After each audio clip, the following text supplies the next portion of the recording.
The world has collapsed, and no one knows how it started. Within days, chaos took over the streets.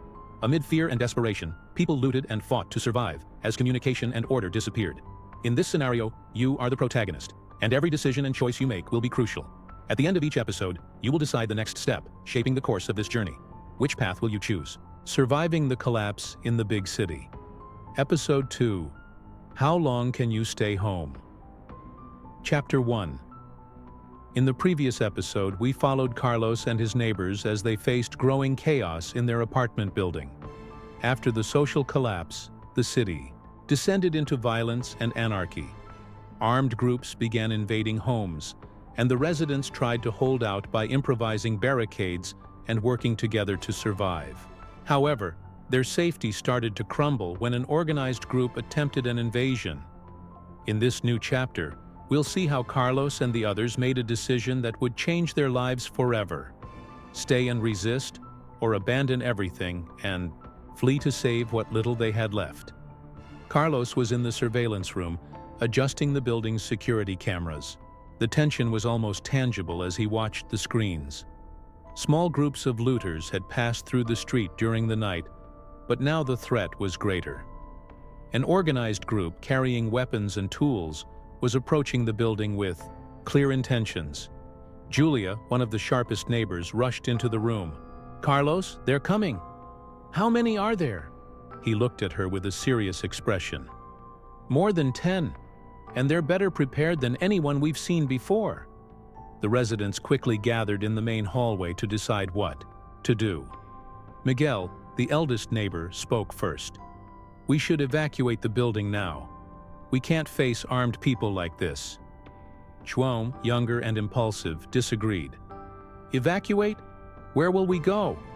Out there, it's even worse. At least here, we have walls and a chance to fight back." Carlos knew the group was divided. He tried to organize his thoughts. "We either prepare to fight or leave now. But we need to decide quickly. We don't have much time." After a heated discussion, most agreed to stay and defend the building. They knew that fleeing would make them easy targets on the streets. The neighbors quickly reinforced the barricades and distributed the few weapons and tools they had. Meanwhile, the attackers began surrounding the building. The sound of sledgehammers striking doors and windows echoed through the hallway. Julia was helping the women and children hide in the safest apartments, while Carlos and the others positioned themselves on the stairs and other strategic points. Carlos noticed something unusual on the cameras. The leader of the looters was carrying a radio and seemed to be coordinating their movements. He ordered one of his men to force open a side entrance, while the others kept distracting at the front door. "They're more organized than we thought," Carlos muttered to Julia. "This isn't just a random attack. They know what they're doing." The sound of a window breaking on the first floor confirmed the worst. The attackers had found a weak spot. Chapter 2. The chaos began. The invaders broke through the vulnerable entry point on the first floor, forcing Carlos and João to move part of the group to try to contain them. In the dark, the sound of rapid footsteps and furniture being dragged echoed through the hallways. "They're on the second floor," shouted João, trying to be heard over the noise. Carlos, holding an improvised iron bar, led the remaining residents who could still fight to the main staircase. Julia, on the other hand, was running from apartment to apartment, helping to hide the remaining women and children in safer spots. While defending the hallway, Carlos realized the attackers had a clear objective. They were after the supplies. "They know what we have here," he told João between heavy breaths. At that moment, Miguel came running, out of breath. "Carlos," one of them shouted something about not leaving empty-handed. "They're here for the stockpile." The group realized that resisting wasn't just about life or death. The supplies they had worked so hard to gather were the invaders' primary target. In the middle of the fight, Raul, one of the neighbors holding the barricade, was struck on the shoulder. He fell to the floor, screaming in pain. João tried to help him but was forced to retreat as two invaders advanced quickly. Carlos knew they were running out of options. The looters' strength and coordination were proving superior. One by one, Their defense points were being breached. Suddenly, Julia ran into the hallway. "Carlos, there's a child trapped on the 3rd floor. Her mother was injured and can't get to her." Carlos felt torn. He knew he had to help the child, but every second away from the defense could cost them dearly. He looked at João, who nodded firmly. "Go, I'll hold things here."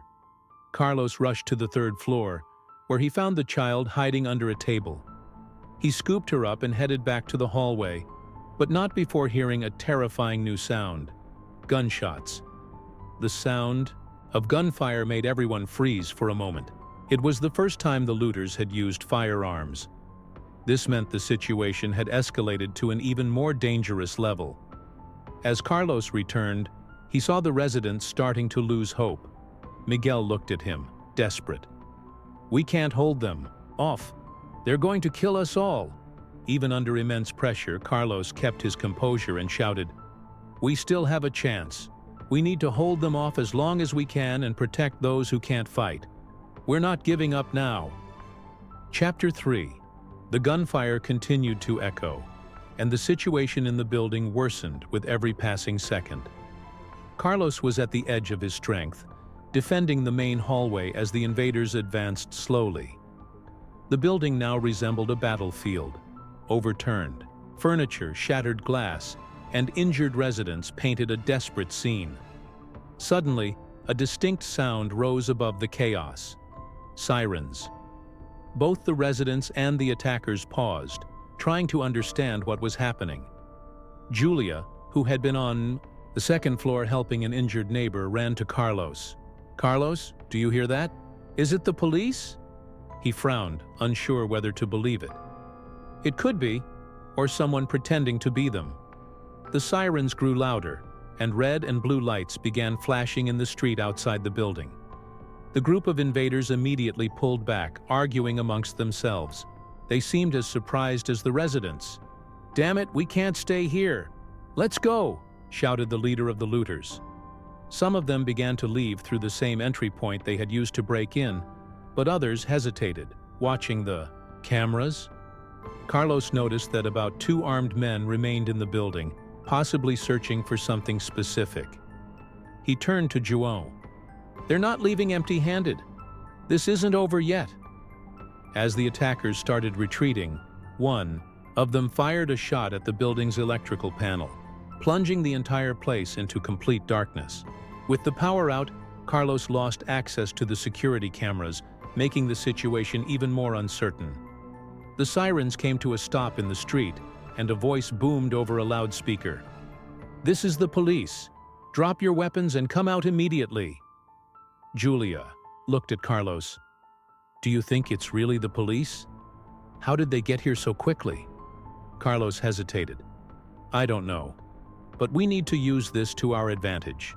The presence of the sirens intimidated the remaining invaders, who decided to flee. However, the damage to the building was already done. Destroyed doors, several injuries, and stolen supplies. When everything finally went silent, Carlos and the other residents emerged from their hiding spots. The flashing siren lights still illuminated the street, but no one had entered the building. Julia approached a window and tried to see more clearly. "They're not coming in. Could it have just been a distraction?" Carlos looked at her, exhausted and frustrated. "Whether it was the real police or not doesn't matter now. We bought some time, but at what cost?" He knew this victory was only temporary. They had managed to resist, but the message was clear. Staying in the building was no longer a safe option. Chapter 4. The truth revealed. As the residents tried to reorganize what was left of the building, one of the neighbors, who had gone to fetch water on the 1st floor, returned pale. "Carlos, the police. It wasn't real. I saw the car parked at the corner, and the men who came out of it were armed but not in uniforms. It's the same group. They used the sirens to confuse us." The news hit like a bombshell. The fake police presence had bought the residents time to regroup, but now it was clear the invaders wouldn't give up easily. Carlos, Miguel, and Julia gathered with the other leaders of the building. "This is no longer about resisting, it's About survival, Carlos said firmly. If we stay here, we'll be targets again. We no longer have the resources to hold off another attack. Miguel nodded. I have a property outside the city, a countryside house. It's not big, but it's isolated and easier to defend. My family and I are heading there. It's our best chance. While some residents agreed to leave, others insisted on staying. Raul, his shoulder bandaged, raised his voice. If we leave, we'll be vulnerable out there. At least here, we have walls, doors, and a community. I'm not abandoning everything we've built. Julia looked at Carlos, worry evident on her face. We have children and wounded people, Carlos. This isn't an easy decision for anyone, but staying here, it might be a fatal mistake. Carlos took a deep breath. I won't force anyone to come with me, but I'm leaving with Miguel. Whoever wants to come, join us. For those who stay, I hope you can make this place safe. Tension filled the hallways as the two groups prepared to part ways. Those who chose to leave packed only the essentials, food, water, and whatever they could carry. Carlos helped Julia organize the most vulnerable families. Miguel laid out the route to the countryside house, explaining that the trip would be risky, but that taking secondary roads would be their best chance to avoid trouble. Meanwhile, Raul and the others worked to strengthen the barricades and prepare the building for another defense.